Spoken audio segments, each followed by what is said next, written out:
American Timelines is a member of the Queen City Podcast Network. Find out more at queencitypodcastnetwork.com. So now I'm obsessed with time. Come on, tell me about the time. Had it all in my hand tonight. Had the time of my life. When the words all come down like blues on Tuesdays gone down. Throw it all away. I am joined here by author and fellow of the Pacific Atrocities Education, Mr. Quin Cho. Thank you for being here. Can I call you Quin? Yes, thank you for having me. Yes. Thanks for being here, Quin. So tell me about the Pacific Atrocities Education. So Pacific Atrocities Education is an organization, a nonprofit that was founded by my supervisor, who also is the director of the organization, Jenny Chan. She, along with the rest of us that work at the organization, seek to inform the Western and English-speaking world about the atrocities and just general history of World War II in the Asia-Pacific region, which often goes underreported or is less talked about in schools or in even in popular culture. And uh, basically, our aim is to attempt to bring this kind of less told history to more Western audiences. That's great. I think that's perfect for us. What we kind of do here at American Timelines with History for Jerks is sort of just kind of dumb down history. I call myself a dumb guy. Like, let's dumb down history for the dumb guy. Like, let's understand it, and realizing often, as we do on our show, that people don't talk about these things. There's a lot of things that aren't in history books, are often whitewashed, and I really think that's one of the biggest problems we have, is that we don't want to face how awful history has been, especially nowadays with everything that's in the news, talking about, wanting to not talk about how bad slavery was. Like, that's the thing that's happening right now in the news. And so I think it's very relevant now, especially while we're talking about World War II, and specifically with Asians. Like you said, World War II was one that's historically, the Americans and the British are the heroes, and the Germans and the Japanese are evil, and that's like basically just kind of the gist of it for people, I think. And I think, yeah, like you said, we forget about the concentration camps and all the awful atrocities there are. So yeah, that's great. Let's talk about that, and the, just kind of, how about your books, and so you've written, is it 3 books? Yes, at this it will be 3 books in September when my third one is published. Okay. And let's talk about you a little bit first. So you, oh my gosh, you're a summa cum laude graduate of the University of South California, USC. Uh, 4.0 GPA, is a double major in history and international relations. Um, are you from California originally? No, I'm from Chicago, Oh, Chicago. Okay. What part of Chicago? I used to live the in South Chicago. Loop. Oh, South Loop. Okay. Great. Yeah. I used to live in Chicago for 4 or 5 years. So that's great. Small world. Um, and then, so what got you into history? So I got interested in history, and in particular the history of the Second World War from a relatively young age. I was 9 or 10, and I found the kind of scale and scope of the conflict, its all-encompassing nature, as well as the intricacies of various battles and campaigns, to be quite fascinating.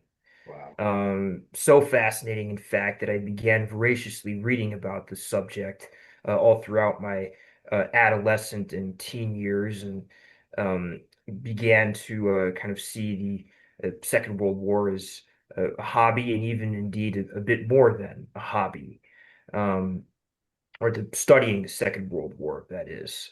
Hmm. I In 2020, I found Pacific Atrocities Education. I found their website, and I liked what they were doing, and I applied to be an intern Hmm. in the summer of 2020, the summer of the pandemic, Hmm. and I was became an intern, and that's when I wrote the first book that I've ever written about the Burma campaign of World War II. I believe the title off the top of my head is Competing Empires in Burma, a chronicle of the China-Burma-India theater of World War II. It's on Amazon. Hmm. After I wrote that book, then I uh, got along with my supervisor, Jenny, kind of formulated a new idea to write a book about the Kwantung Army, which is a Japanese, or was rather, a Japanese army in Manchuria. Um, that project took considerably longer. I got a fellowship to kind of continue doing it in 2024 and into this year. And I just finished that book as of a few days ago, and it will be published next month. Um, and it's a big book. It is, I don't know exactly how many pages it will end up being Hmm. in the book itself, but it's something that was a great honor and privilege to do, considering the fact that there is no book about the Quantum Army in English. Mine is the Wow. first. So I greatly appreciated the opportunity to work on the book that was afforded to me by Jenny and Mhm. others of Pacific Atrocities Education. Yeah, so explain to me the sort of the, if you can, the history of the Pacific Atrocities Education, and is it sort of just really an online? Seems to be an online blog. Is there a headquarters? Is it completely online, or you live in the same place? Or tell me about that history of that and Yeah, how that came about. though there isn't exactly a headquarters, but the organization is primarily online. Hmm. Um, in my case, I live in Chicago. Jenny Hmm. lives in San Francisco, and Okay. uh, but it's a kind of multifaceted platform. Hmm. So there's the website where there are blog posts and various other resources through which people can, for instance, find books that people affiliated with the organization have written. Hmm. There are YouTube videos Yeah. that seek to inform readers about various aspects of the war in the Asia Pacific region. And then there's also the social media accounts, especially Instagram, where the Pacific Atrocities Education uh, organization has an account, and I believe has, last I checked, somewhere in the region of over 4,000 followers. So Yeah. uh, if you're interested, I would highly recommend giving the organization a follow Yeah, if you check it on out at Instagram. pacificatrocities.org, it looks like it's got links to everything, very clear, concise uh, page, and so much information here. There's digital archive. Looks like topics from women in war, comfort women, forced labor. I mean, you name it. There's all kinds of info here. If you're really a World War II buff or becoming a World War II buff or a history buff, I think really interesting. How much there is here. I think it's a lot to dive into. Um, wow, yeah. So is there any sort of specific things that interest you that you really, focused in on uh when you started to become a World War II buff? Like I see your book about the Battle of Wuhan. Do you want to talk about that a little bit?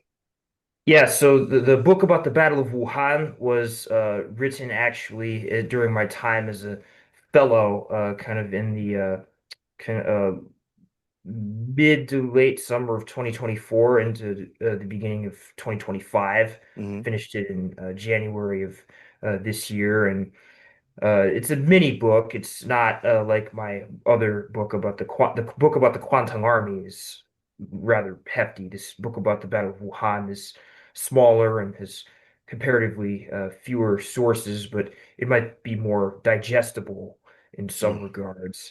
Um, Hmm. for that reason. The My interest actually in the Second Sino-Japanese War kind of came about as a senior in high school. I had kind of dedicated a lot of time previously to the war in Europe, especially the Soviet-German War, the Eastern Front of World War II, Hmm. and also the campaigns in the Pacific Ocean between the Japan and the US. But I dedicated less time until about 2018 or 19 to uh, the war in China, the Second Sino-Japanese War. Um, so I began studying it and began to become familiar with the various battles and campaigns that defined the Second Sino-Japanese War, of which the Battle of Wuhan is one of the most important. Along with my supervisor, Jenny, decided that because, again, there's very little on the Battle of Wuhan in English, it would be good to Hmm. write a book about it based on what the source material that we had access to and actually exists.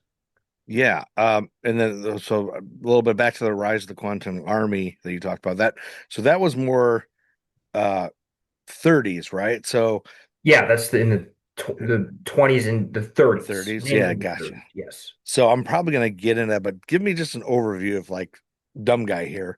What was the tell me about the Kwantung Army in a as quickly as you can for the dumb guy. Okay. So to make this concise, the Kwantung Army was kind of founded in 1906 as the Kwantung Garrison to defend uh, Japanese territories in northeast China that were won after the end of the Russo-Japanese War of 1904 and 5. So these assets and territories were the Liaodong Peninsula and the South Manchuria Railway.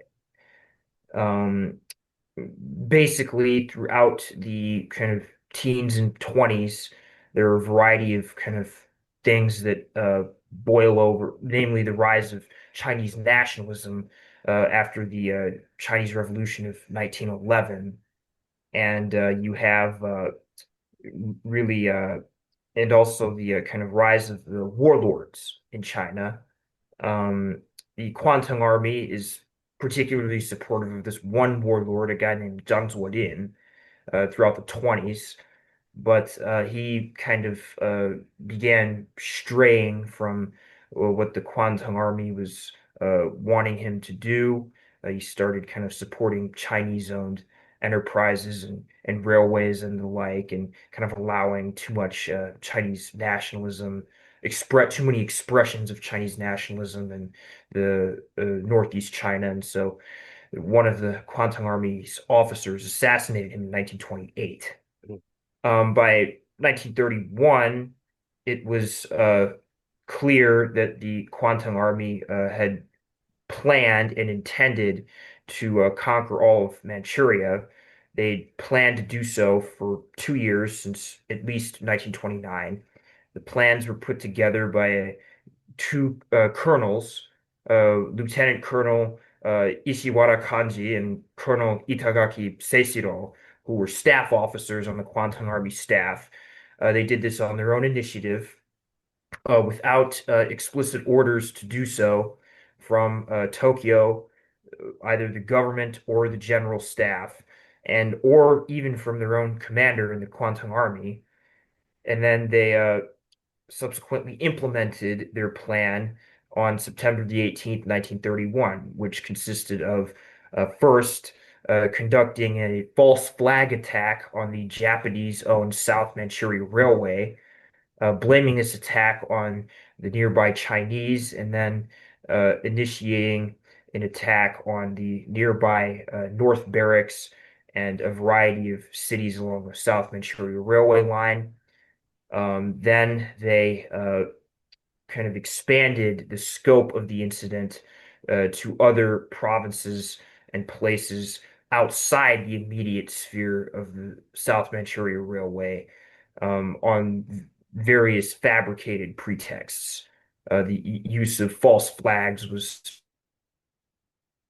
uh, the government, the Japanese government, or tried to win them over, uh, which they did to a limited extent, but it didn't really matter because the Kwantung Army was able to have control of the initiative in Northeast China. The government and the army were always reacting to the Kwantung Army's moves. Mm. Back to competing empires in Burma, which is your, like you said, a chronicle of the China-Burma India theater of operations in World War II. I think, like you said, I think most we don't talk about China, Burma, India generally at all. I think in history books and especially in America, that I know of. I don't remember anybody ever talking about that part of it. So, um, what can you focusing on this book? Like, what are some of the things that you can tell us are the biggest things that American history misses that are some of the biggest subjects and topics that we can find in this book? Well, yeah, the book itself is and primarily operational history of the battles and campaigns that occurred in Burma during the Second World War. Hmm. Um, the Burma campaign, for various reasons, is oft forgotten in kind of retellings of the Second World War because it's kind of peripheral to a certain extent. But it's also just kind of, I guess, not the main emphasis of the probably really any of the key powers necessarily, Hmm. whether that's the US, the UK, Japan, even China. It's probably Burma is probably most important for China because the Burma Road was the means by which the Chinese were getting supplies and weapons from Britain and America, given China's kind of limited industrial base. But even for China, in Chiang Kai-shek, the kind of retaking the Burma Road uh, was they would have preferred it to be secondary to the primary objective of defending the various territories that the KMT government held in China. Although this was a point of controversy between Chiang Kai-shek and the American general, who was kind of his chief of staff and sent to advise him, a fellow by the name of Joseph Stilwell, or as he was nicknamed, Vinegar Joe. Much actually, his emphasis, and which eventually won out, was won out to at least some extent, was to attack Burma or commit more resources to attacking Burma and reopening the Burma Road, which the Allies did in 1944 and 5, late 44 and 5, but by that point the war was almost over. Mm. Um, that kind of strategic, I guess, rabbit hole aside, the kind of disagreement between Chiang Kai-shek and Stilwell, you have in Burma, it is throughout the campaign characterized by uh, multinational uh, effort. It's a kind of a coalition, it is a coalition of multiple powers on the Allied side and multiple elements. So you have Indians, you have West and East Africans, you have Chinese, you have Americans of all backgrounds, you have British. You have the various different types of and ethnicities within Burma itself, of which there are many. and then you have the Japanese. So that's quite the panopticon of kind of I guess national uh, uh, of national groups, for lack of a better term, and all of these national groups are kind of taking part in a fight for a country that is defined by very rough terrain. We're talking about very, uh, especially on the Burma-India border, you have very mountainous jungle that's very hard to traverse, Hmm. which the Japanese learned the hard way in 1944 when they tried to invade India. You have even in the rest of the country a lot of jungle and some mountainous jungle as well in the north and even in the east.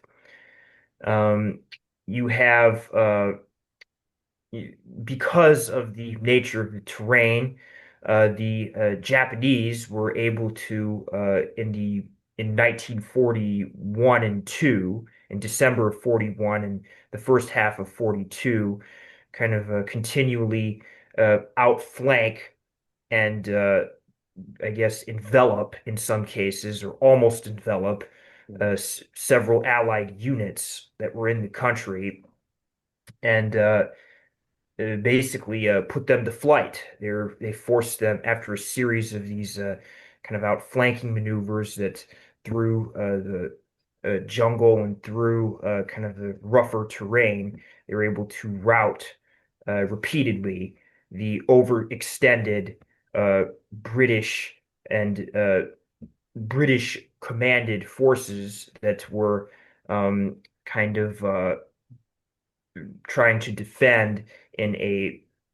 in a line and not kind of defend in kind of what you might call an all-around defense, Hmm. which was eventually how the British were able to uh, resolve the issue of Japan's light infantry rapid outflanking maneuvers. They Hmm. basically have a you defend key installations in a kind of in a circular all-around defense. So that is to say, your supply depots, your headquarters, and the like, and then you have a reserve, and then the Japanese kind of light infantry who are not carrying the most well-provisioned baggage train with them to for the purposes of optimal movement. They outflank you, but you've prepared for it with your all-around defense, and you control your supply depots still, and they run out of supplies, and then eventually reserve comes up and smashes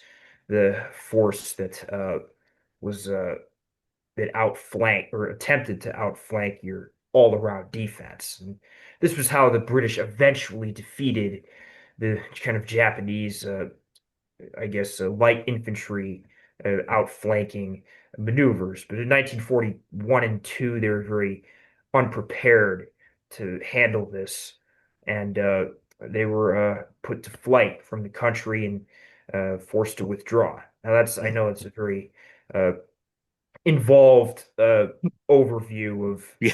of the fighting in Burma from Yeah.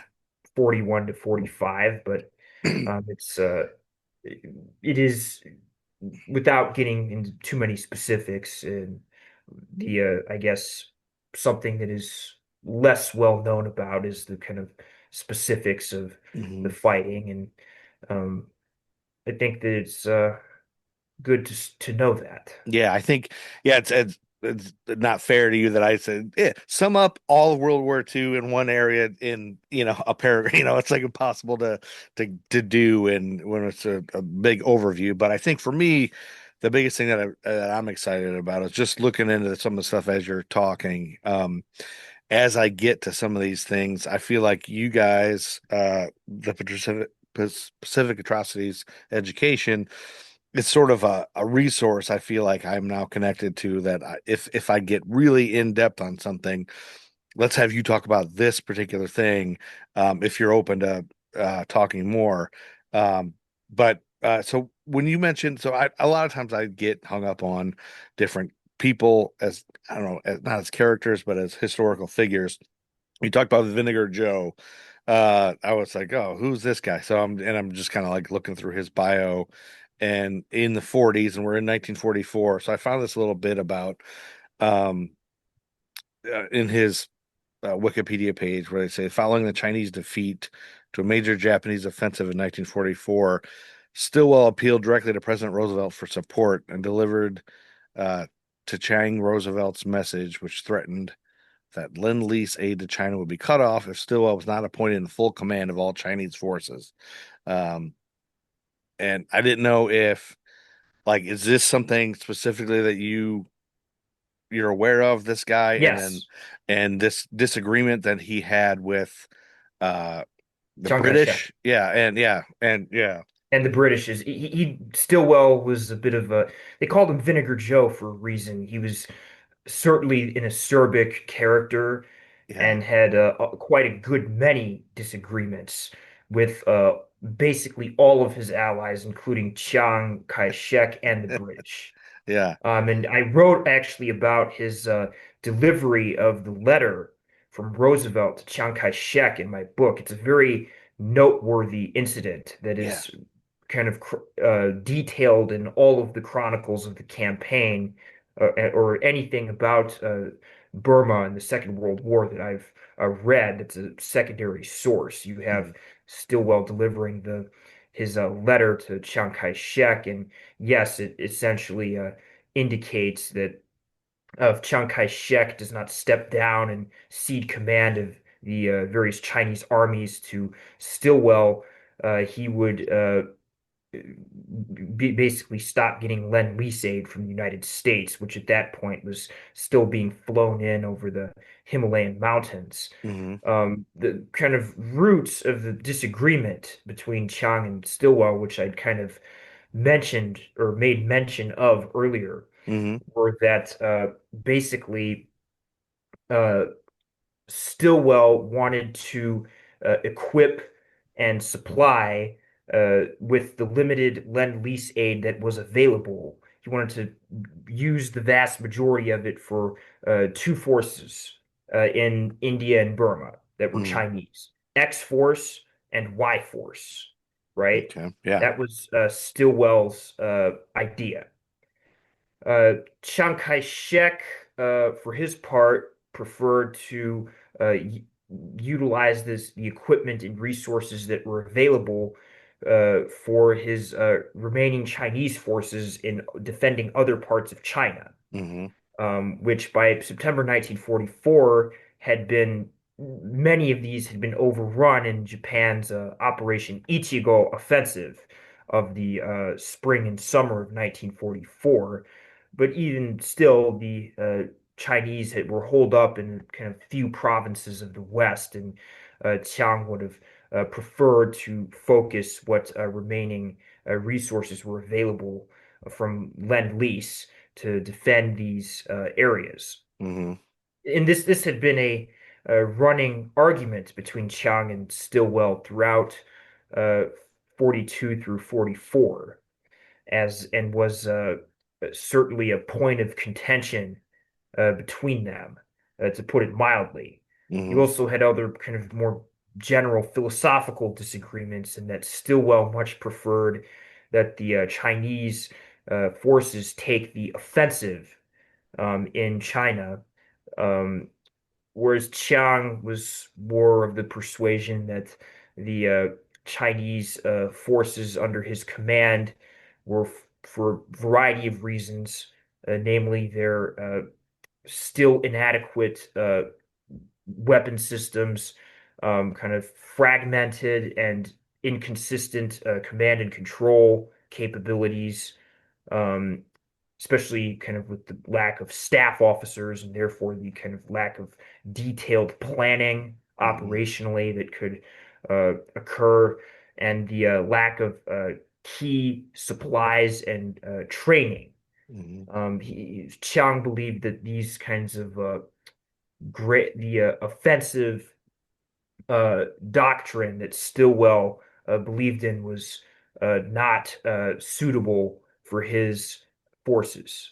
Mm. Now, to be sure, this was a rather severe disagreement, and Stilwell definitely did not like Chiang Kai-shek. Mhm. When he delivered him the letter, as he put it, Chiang Kai-shek was rather upset, and is Stilwell said in his diary that and I quote roughly, I hit the little bugger in the solar plexus, and I think, and basically kind of made him uh, submit to him and to the U.S.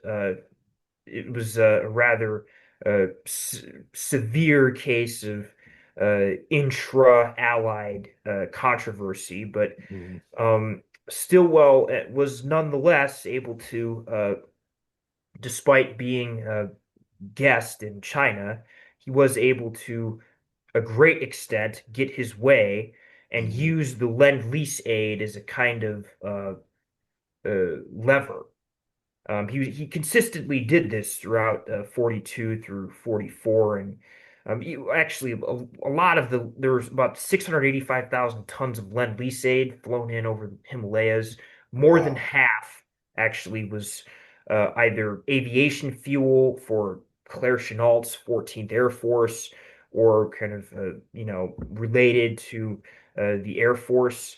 The rest, or much of the rest, was spent on equipping X and Y Force, which, to be sure, did have successes in destroying the Japanese forces in Yunnan province, namely the 56th Infantry Division, at cities such as Tengchong and Longning, and then also uh, the Japanese 18th Infantry Division in northern Burma, kind of with the actually utilizing repeated outflanking and envelopment maneuvers to continually route the 18th Infantry Division through the jungle. That they actually kind of, in a way, simulated uh, in their own way what the Japanese had done in the opening phases of the First Burma campaign in late 41 and early 42.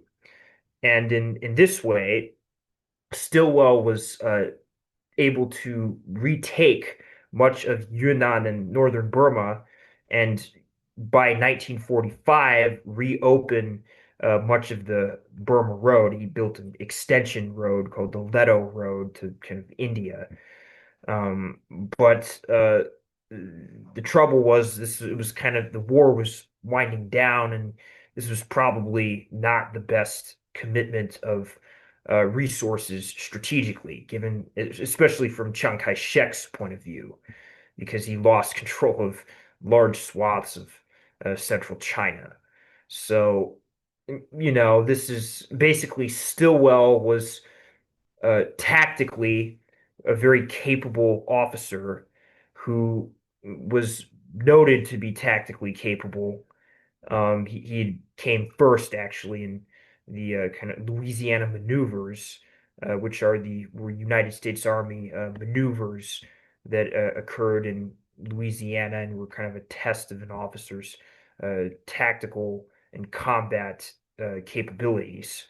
But strategically, he was maybe a little bit narrow-minded and Mhm. short-sighted, and certainly was not the most effective uh, person to be working with uh, Chiang Kai-shek, the British, or really anyone.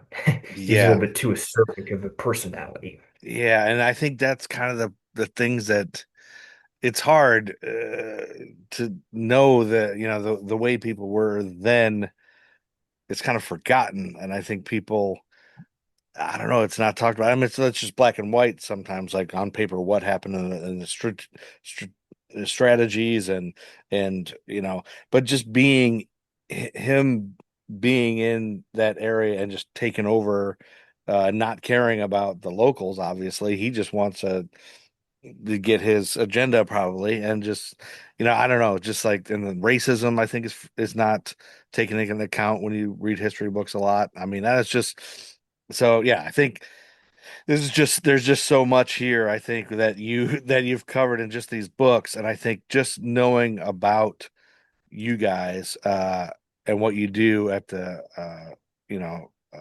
Pacific Atrocities Education, the Instagram handle is Pacific Atrocities EDU. You can follow them there. Pacific Atrocities Education. Dot wait, let me see. Did I lose the website? Yeah, pacificatrocities.org. Tons and tons of stuff there. Quinn, I think this is great. I mean, you're now you are like you are like an encyclopedia, like in a person, which I think is amazing. So there's just so much here. I think I need to kind of chew on some of this and figure out where I can bring you in more. But if you're open to uh uh, coming back on for some specific things as we jump back into the timeline. So this was just like a sort of for me, just an intro into what you guys do and who you are as an author, and we'll plug your books. But as I'm getting into like we are going month by month, this kind of new format we're doing. We're in June. We're about to jump into July 1944. Anything I find that's specific, I like to just talk about, like, just break everything down by event and just kind of little just to help people understand it. If you're open to coming back, I would love to have you back to talk about specific things, and I'll reach out to you if you're open to that. I'm more than open to coming back. Okay. I could talk. I'm very interested in World War II Hmm. in general. Yeah. You're kind of in the 40s right now, so Hmm. my understanding is that you'll probably be talking about, if you're going backwards, you'll be talking about probably some of the various campaigns of the Second World War, and Hmm. including uh, stuff like Pearl Harbor. Yeah, so I we're mean, kind of going weirdly, we're going decade backward. So we did the 50s already. Now we're doing the 40s, yeah. but we go when we start the 40s, we go chronologically through the 40s. So we're going to get to 44. We're in 44. We're going to go 45, 46%, 49, and then we'll jump back to the 30s, I think is the plan if we keep going. But with the 30s, I'm just the farther I find, the farther we go out, the dumber I am. And I'm like, I don't know about any of this stuff, but it also helps you understand history the more you go. Like everything is based on what happened before, and everybody's where they are based on what happened 10 years before, so it's an interesting way to kind of understand it and piece it out. And so for me, it's just I'm fascinated by all of it, and then I try to bring pop culture into it too somehow, just to make it a little more, kind of relevant things. But yeah, so just I can just tell by anything I bring up, and your knowledge and expertise is going to be greatly appreciated. I'm so glad Jenny found me and reached out. So I think I'm gonna I think we're gonna stop here just to put this out as like an overview of what you guys do and your books, and hopefully history buffs can check your books out and look into them. And then as I look into what you've written, I can't wait to talk to you more and have you on with some of our co-hosts who are we're just kind of just novices. We're not experts in anything, but I think that's the storyteller in us. And so we'll have you as the expert. Thank you for reaching out. Thanks for being here. Thanks for your time. Thanks for putting out the books. Is there anything else you want to leave anybody with, or anything else you want us to check out? I highly recommend everyone go to the pacificatrocities.org website, and Hmm. you can find the various blog posts and uh, books that are authored by the members of the organization. And I think that people will find them very informative and interesting. Yeah, a lot of videos on there too for those of you who are more video oriented or audio visual aids. So, but yeah, a lot of stuff on there, a lot of stuff to dig into, and I can't wait to look at some of that and then figure out how to bring you back in. So, again, Quinn, thanks for your time. This is Quin Cho, author, fellow, super genius. Check out Pacific Atrocities Education on their online, on their website, the blog, Instagram. Thanks so much. Thank Thanks. you.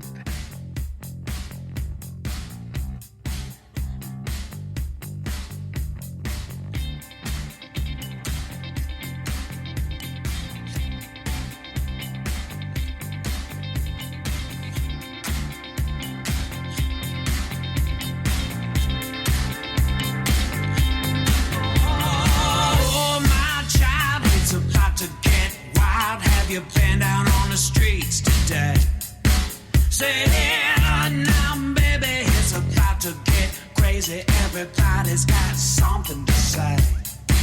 We got 10,000 people screaming, oh my God, it's over, but they're never gonna take us away. So you better get believing there's a brand new feeling. If you're asking, I say stay awake, stay awake. I know you feel it on the inside. Matt Truman Ego Trip is the greatest band of all time. Buy their music. American Timelines is a product of History for Jerks. Check out historyforjerks.com for all the other weird and cool shiznit.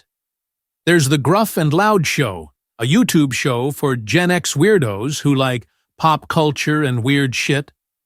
There's also the Deborah Jo Ruppyverse show featuring the mighty art star and Steve Bishop exploring the theory that the actress Deborah Jo Rupp is a nexus being, and every part she has played is one immortal being. Don't forget about the Nerd School podcast and the Threadless shop where you can buy a Tito Jackson shirt and a Dabney Coleman hat. Only a stupid dumbass wouldn't want a Dabney Coleman hat, and only a wiener bitch wouldn't want a Tito Jackson shirt.